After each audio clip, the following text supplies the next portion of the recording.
up to 60%. Join the excitement going on at Levitt's all day tomorrow till 9 p.m. Levitt's big Labor Day sale. You'll love it at Levitt's. Channel 10, WPLG, Miami, Fort Lauderdale. From Channel 10, this is Eyewitness News at 6 with John Scott, Diane Magnum, meteorologist Brian Norcross, Frank Ford, and the Channel 10 Eyewitness News team. Good evening. I'm Diane Magnum. John Scott is off tonight, and Art Carlson is joining us. She is now a major hurricane. Elena is packing sustained winds of 125 miles an hour. She has changed course and is now heading on a west-northwesterly direction. Hurricane warnings have been dropped for Tampa, but added for areas west of Panama City. Meteorologist Brian Norcross is standing by at the map right now with absolutely the latest. Brian? All right, here's the latest satellite picture. There's the center of the storm, the eye showing up very well. Apalachicola located right here, and you see the storm is, the center of the storm is just south of Apalachicola. The strongest winds are around that eye. Now I want to go back, take you back to this morning at 3 a.m., and you can see how fast the storm has moved during the day today. There's the little eye. Now watch it as we go through the day, every hour. Now there comes the eye as it really develops and the winds build, and now it's really taking off to the northwest up to about 10 to 15 miles an hour, and the projected course is going to take it into the Pensacola area with 125-mile-an-hour winds. The hurricane warnings in effect from Gulfport, Mississippi, on around to Yankeetown, Florida. That's about 70 miles up the coast from Tampa, and gale warnings still extend on down the coast of Fort Myers, but we'll have lots more and the 6 o'clock coordinates for you coming up in just a few minutes. Diane. Thank you, Brian. And as Brian has told us, the eye of Hurricane Elena has technically never come ashore, but you certainly couldn't tell that by the effects so far near Cedar Key. Now, Florida News Network reporter Rob Stafford has been spending the past few days there, and he comes to us now live via satellite. Rob, what's the situation?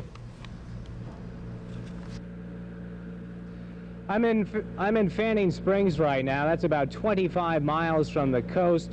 Some residents here are staying in shelters, but right now the conditions really aren't that bad. However, they are bad down the road south in Cedar Key. That's an island community.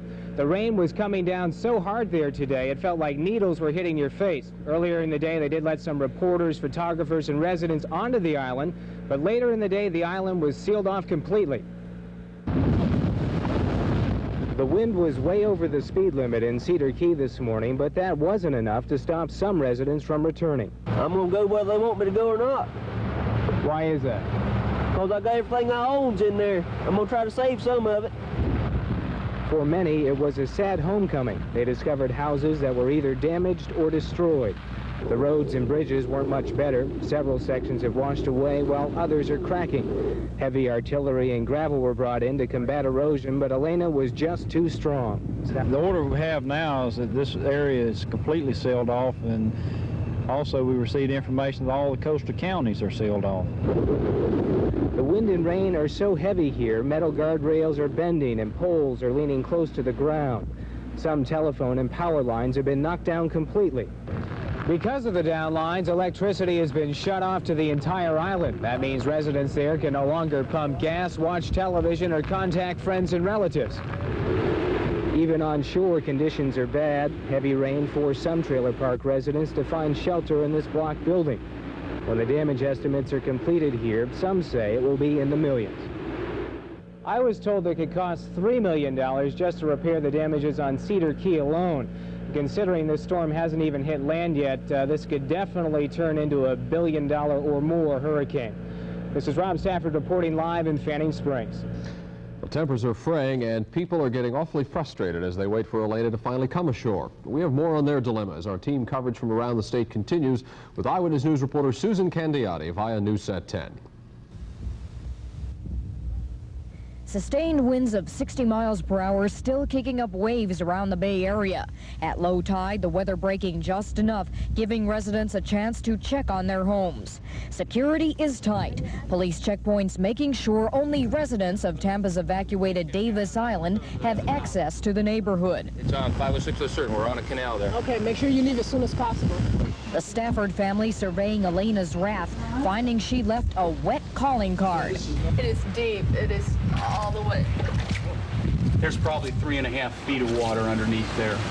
Clearwater Beach on the other side of Davis Island and the bay off limits to residents. A state of emergency meaning immediate arrest for trespassers. An area normally crowded with tourists this Labor Day weekend. And we ask this in the name of Jesus the Lord. The congregation of St. Lawrence Catholic Church in Tampa attending Sunday services, being asked to pray for their neighbors. Tampa Mayor Bob Martinez touring low-lying areas of the city, pointing out mostly street flooding. The city itself as an institution is not in bad shape because we haven't had any damage in terms of our ability to provide services. But it is sad to see people's homes and personal belongings get damaged. Because of the storm damage he has seen during this tour, the mayor is already meeting with his staff and is contacting the governor's office and Washington to apply for whatever emergency disaster relief is available to the citizens of this city. In Tampa, Susan Candiotti, Channel 10 Eyewitness News. This afternoon, when the winds at Horseshoe Beach reached 50 to 60 miles per hour, there was almost no one there to see it.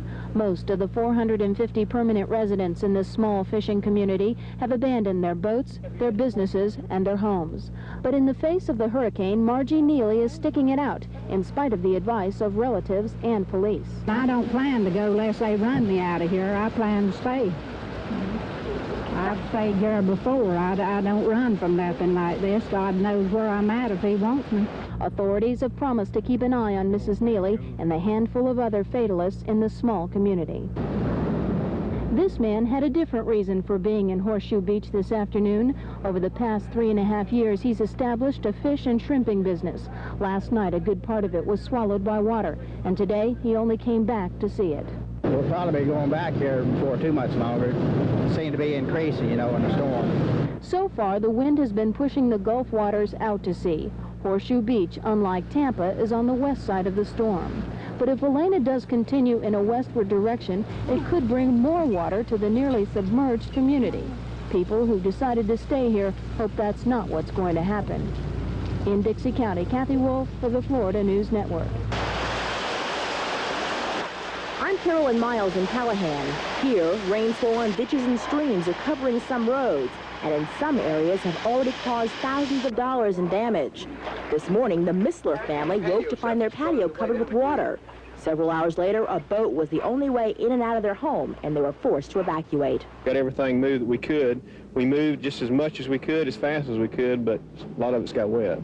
The Misslers are among a handful of Nassau County families who have been already forced from their homes. Now county officials are prepared for the worst. We've opened the Callahan Elementary School for shelter, but we have Red Cross personnel there now, but no one has taken up but one family there so far. If the rain continues, the Nassau County property appraiser says more than 50% of the homes in the west side of the county could end up looking like this. In Nassau County, I'm Carolyn Miles for the Florida News Network. Elena has pushed tides about 6 feet above normal already. Forecasters are warning of more tornadoes today over much of the Florida Peninsula. Even though Elena is 250 miles away and off the opposite coast, Jacksonville and its beaches were not immune from the storm. Rapidly moving squalls whipped up gale-force winds along the Atlantic coast, and lightning strikes sent curious beachgoers scurrying for safety. In early morning, Ponte Vedra beach residents reported what they thought to be a tornado. Well, we were in the bedroom, and all of a sudden the wind came up and the screens blew out, and so we come running out here and the fence is down. Tornado went through. Around 2 o'clock, another possible tornado hit near Mayport Naval Station. The tornado touched down on the corner, and it took this lady's, the corner of her house here off. It could have been a lot worse. But most problems here were from rain, 6 inches of which left scores of streets flooded around the city. Because Jacksonville's on the opposite coast from the hurricane, the main concerns here had revolved around possible spin-off tornadoes and torrential rain. But with Elena's U-turn late this afternoon, it appears that once again, this area has been spared. From Jacksonville, I'm Michael Dillon reporting for the Florida News Network. Over the past 12 hours, the good news for the Tampa coastline has been more bad news for the Panhandle. A lot of people who'd been evacuated from their homes there on Friday tried to go back home over the weekend, but of course the storm's turn means that evacuation must continue, and Governor Graham has now ordered 3,000 National Guardsmen to make sure that area stays clear. And today here in South Florida, Governor Graham was making a personal plea to the folks living in those 19 affected counties, asking them, begging them to get out. Florida is a state which is susceptible to hurricanes. We've averaged 5 to 10 hurricanes per decade over the last century, and there's no reason to believe that we won't continue to average that number of hurricanes in the future. This is one of the things it means to be a Floridian, is to be prepared to take steps to protect yourself, your family, your property in the event of a hurricane. And like so many around the state, Governor Graham has found himself stranded here in South Florida. He's monitoring the storm right now from the National Hurricane Center in Coral Gables. Art? Graham is among the many people at the National Hurricane Center keeping a close eye on Elena. The center's director, Dr. Neil Frank, is now warning Elena could still be a killer. If I remember right, it was cry wolf, and there was no wolf. There's a wolf out there. It's a question whether that wolf's going to come to your shore or whether it's going to go to your neighbor's. And tonight, Dr. Frank emphasizes that hurricane remains extremely unpredictable.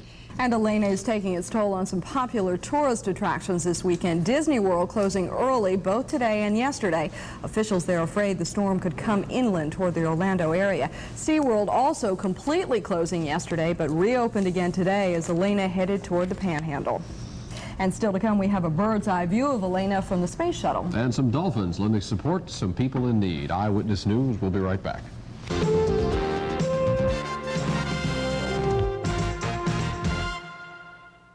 Jay Byron's is turning Labor Day weekend into Levi's Day weekend. Kids' basic denim or corduroy Levi's are on sale at only $11.99. Young men's just $13.99, $11.99, and $13.99. And Jay Byron's new Levi's shop is loaded with sizes and colors. Labor Day weekend is Levi's Day weekend at $11.99 and $13.99. Friday through Monday at Jay Byron's Labor Day sale. If you've ever chosen Dannon over Breyer's yogurt, watch Breyer's turn your yogurt world upside down. Because at the bottom of every cup of new, improved Breyer's strawberry yogurt is more fruit, thicker, richer fruit. It'll turn you right around to new, improved Breyer's. Now that thick, creamy Breyer's yogurt has more real strawberries than Dannon, it tastes great. Try new Breyer's, the full of fruit yogurt. Get to the bottom of it yourself. Isuzu challenges the Big Four by lowering prices on Japanese imports. Gentlemen, this is what we're up against. The Isuzu Impulse. It not only handles incredibly well, it's priced from $11,149. And this is the Isuzu Trooper, tough to beat, from $94.49. Let's face it, gentlemen, Mr. Yamaguchi makes Isuzu a tough value to beat. Get end of summer clearance prices now. Visit your South Florida Isuzu dealer today. At Tony Roma's, there's a special rib for every taste.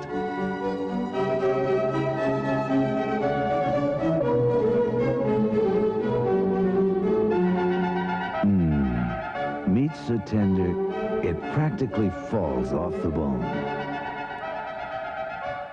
Tony Roma's, the standard by which all other ribs are judged.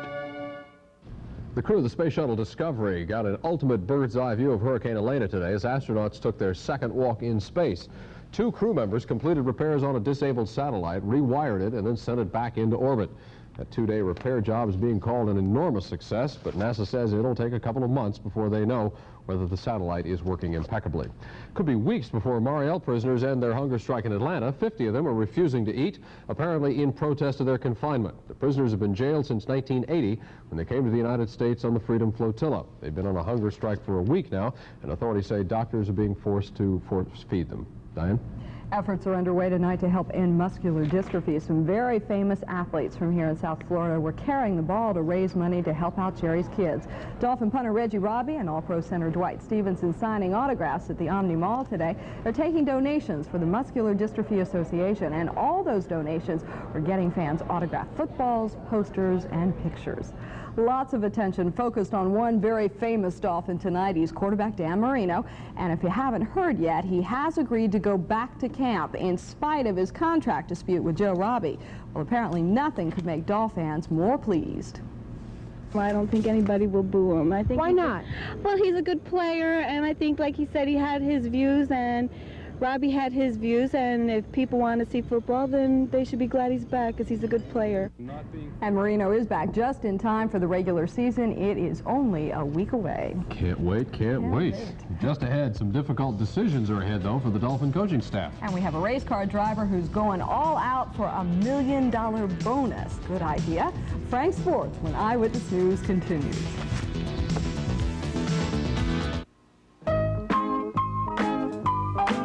MacArthur T.G. Lee Florida Fresh Ice Cream gives you something extra.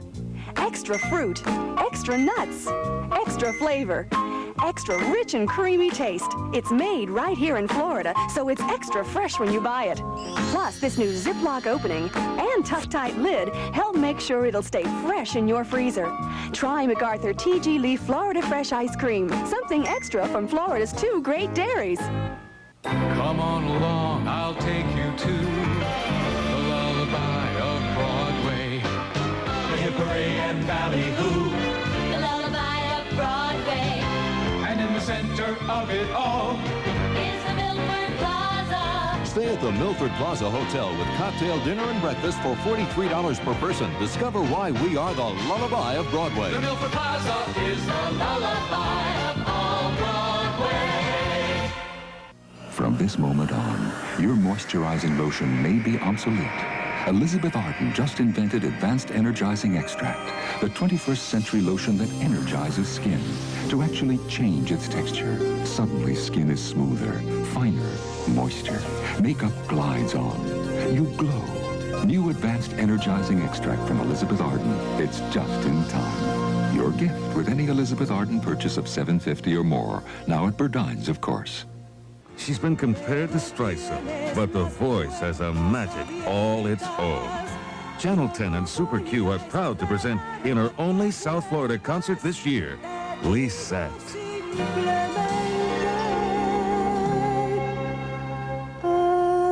2 great shows, 2 great nights at the Dade County Auditorium.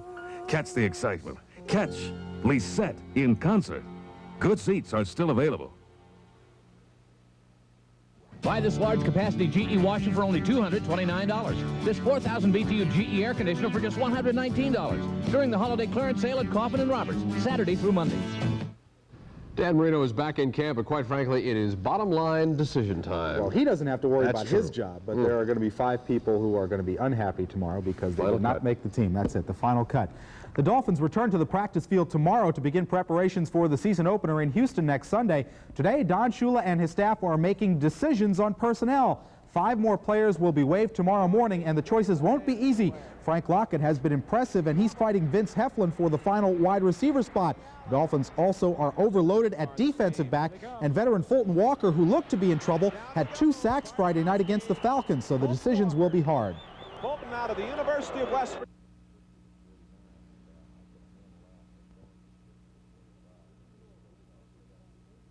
18-year-old Jay Berger of Plantation today moved into the 4th round of the U.S. Open with a stunning 4-set victory over Brian Teacher. Berger's next opponent will be 7th-seeded Yannick Noah. Using every bit of his formidable athletic skill, Noah ousted Vitas Gerulaitis 6-3, 6-4, 6-3 today in a 3rd-round match. Noah with a little bit of his Gene the Dancing Machine impression. 2nd-seeded Yvonne Lendl had no problem using his big serve to crush Horacio de la Pena 6-1, 6-1, and 6-3. Lendl looking very strong. Maybe too good for Jimmy Connors, who was playing peekaboo, but Jimmy equaled Vic Sykes' record with 75 singles victories at the Open by eliminating Thierry Toulaine of France 7-5, 6-2, and 6-4. And the women's number 2 seed, Martina Navratilova, made only a cameo appearance, 27 minutes to dispose of Sandra Cecchini. Love and won, even apologizing for a let cord winner. The New York Yankees continue to play good baseball, but they are stuck 5 games behind the divisional leaders, Toronto. The Yankees facing California today, and the Angels trying to maintain a 2.5-game lead in the West. The Yanks reaching out and touching Toronto, but they should have been calling for help, at least in the first inning. Joe Cowley walked in a run, then uncorked a wild pitch, which allowed both Rod Carew and Reggie Jackson to score. Top of the first already, it was 3-0 Angels. Good hustle by Reggie Jacks. Cowley settled down and pitched well after that. But Angel right-hander Mike Witt was strong early. The Yankees, however, rallied to tie that ball game up. And the final today was Yankees 5 and California 3. Don Baylor with a pinch home run to win it. The Yanks now 4 games back as Chicago beat the Blue Jays 4-1. Elsewhere, Detroit wallops Oakland. Chet Lemon with 2 homers. Jack Perconti had 5 hits to lead the Mariners over the Orioles. Boston 10-3 over Minnesota. Joe Carter had 3 hits and 3 steals in the Indians' victory over Milwaukee. National League, John Tudor won his 16th. The Cardinals blank Houston. Mets and San Francisco were tied up 1-1 in the 6th. Pete Rose had 2 hits. Reds beat Pittsburgh 3-2. Rose just 6 hits off Ty Cobb's record now. Chicago wipes out Atlanta. Philadelphia leads the Dodgers in the 6th. San Diego blanking Montreal 4-0 in the 6th. NASCAR driver Bill Elliott had a chance to pick up a $1 million bonus today. By winning the Darlington 500, Elliott would have 3 victories in the Big 4 races on the Grand National Circuit. As usual, Elliott was on the pole for the start of this race, and he did lead it early in his Thunderbird. Later, he dropped back as Dale Earnhardt and Harry Gant dueled for the lead. But in the end, it was Elliott who outran Cale Yarborough for the victory, winning the race and the $1 million bonus. These are not real dollar bills, but now Awesome Bill from Dawsonville. You can now call him $1 Million Bill. This is quite a weekend for amateur golf, both nationally and locally. At Doral Country Club, more than 200 golfers representing 23 Western Hemisphere countries were competing in the 6th annual Tournament of the Americas. Chris Harries of Trinidad and Tobago beat Antonio Chavez of Brazil in a playoff to claim the individual title. Both had finished regulation in 12 over par. Argentina won the team title by 6 strokes over Chile. And at the U.S. National Amateur Championship, Sam Randolph, the losing finalist a year ago, defeated Peter Persons for the title 1-up with a birdie at the 35th hole and a par-saving 8-footer at the final hole. Randolph played the round accompanied by a chiropractor. He was suffering from back spasms. That is a gutsy effort by Sam Randolph. That is it for sports. We'll see you tonight. Diane? Thank you, Frank. Still ahead, Brian has the latest coordinates on Elena. He's next when Eyewitness News continues for all of South Florida. When Honda introduced the Accord 4-door sedan, people immediately asked for more room. So we made the Accord roomier. More luxury, so we made the LX and SCI models. But mostly people just wanted more Accord 4 doors. So we're making more. Simple, wasn't it? But then we are Honda.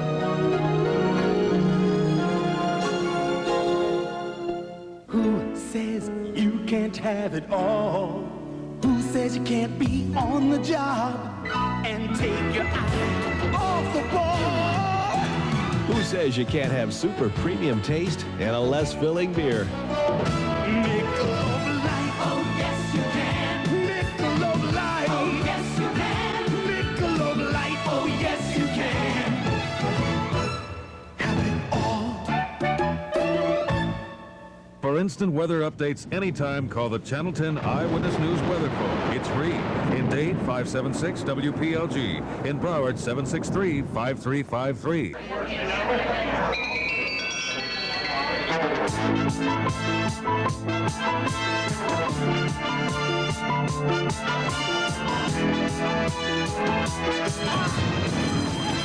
Breaking from the gate, they're full of hope, of courage and spirit. They run for the finish. Come spend your holiday at Calder for action, thrills, and excitement. Post time 1 p.m. All we seem to be able to say is how lucky we are here in South Florida. You look at those pictures. Boy, I tell you, and you can see the thing has turned into a real circle, you know, and it's really intensifying, and the winds are up to 125, gusting to 150 now, and it's really a big problem in Apalachicola. Take a look at what's going on in South Florida. All we have are Miami conditions because everything's so going on so crazy down at the Hurricane Center.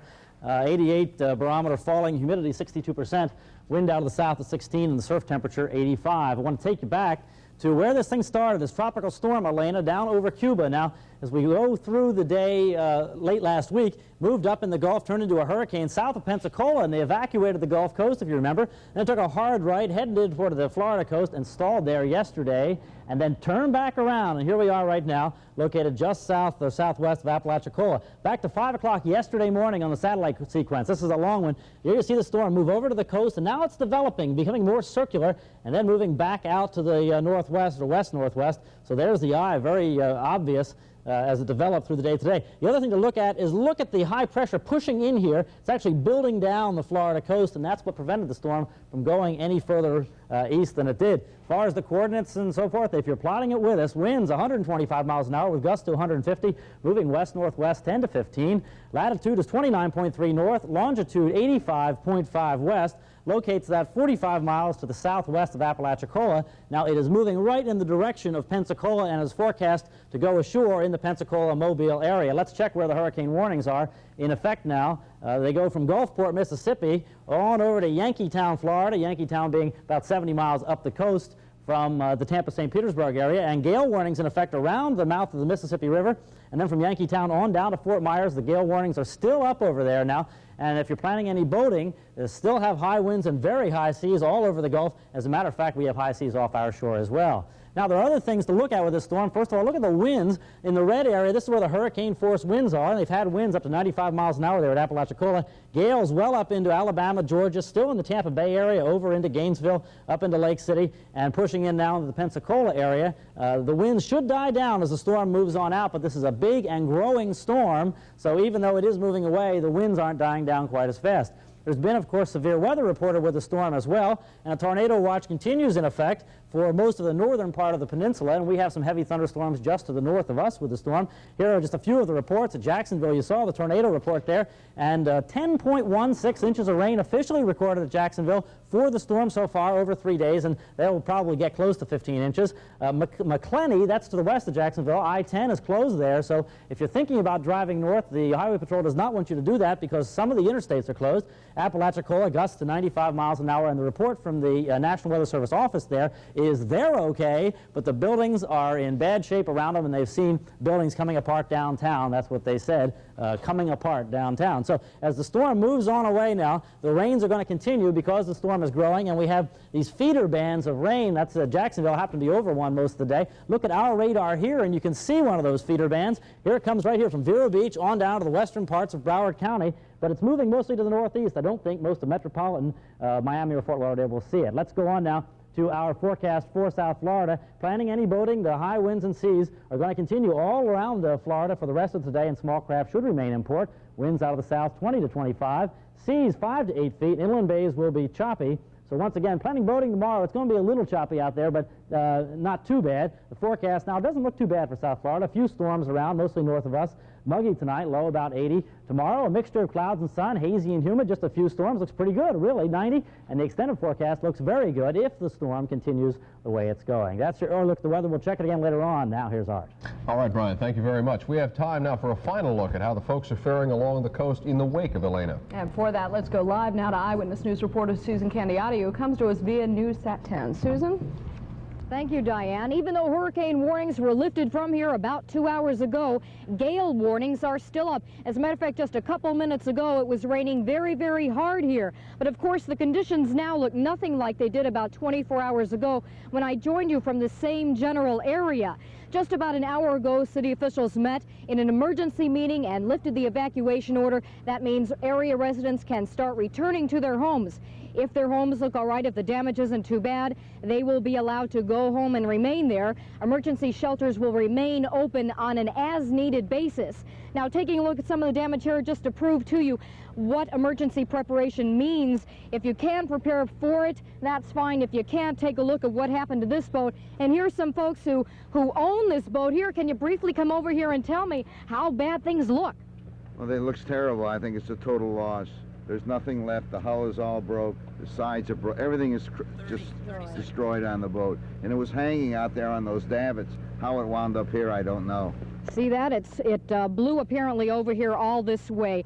Many similar stories being told in this city. However, finally, with the evacuation order being lifted, life will soon be going back to normal, we all hope. Back to you. Susan, I'm assuming this is the first real storm you've been into, a hurricane like this. Were you at all prepared for the ferocity of it? Apparently, I've lost hearing. Well, it looks like we've lost such are the vagaries of live television. All right, that's Susan Candiata reporting live from Tampa. We will continue to update you on the hurricane throughout the evening, and we will have a full update at 11 o'clock. And until then, I'm Diane Magnum. For Art, Brian, Frank, and the entire Eyewitness News team, we thank you for watching. Enjoy your evening, and we'll see you at 11. Bye-bye.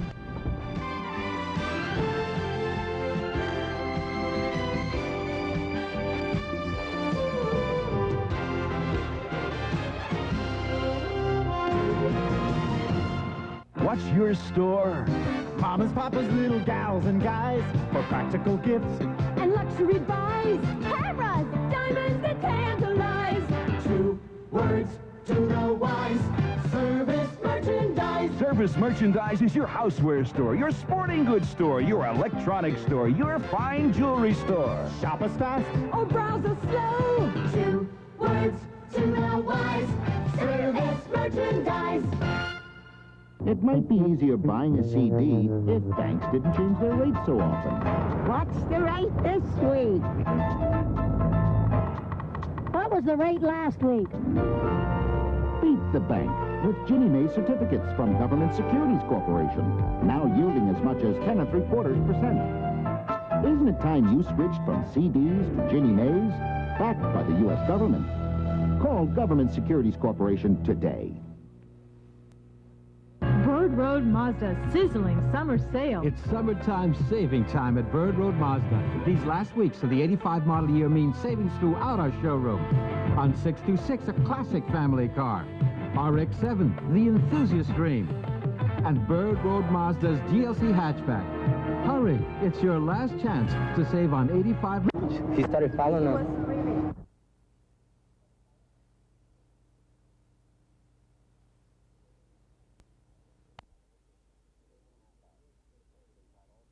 A game and a half out. It's pretty tight also in the National League East, where the Phils split a pair with the Cubs, while the Pirates downed the Mets. Pittsburgh's Johnny Ray tripled to drive home the Bucks' first run in that 3-1 win over New York. While in Chicago, Ron Cey homered in the Cubs' first game victory over Philadelphia. The Phils won the nightcap.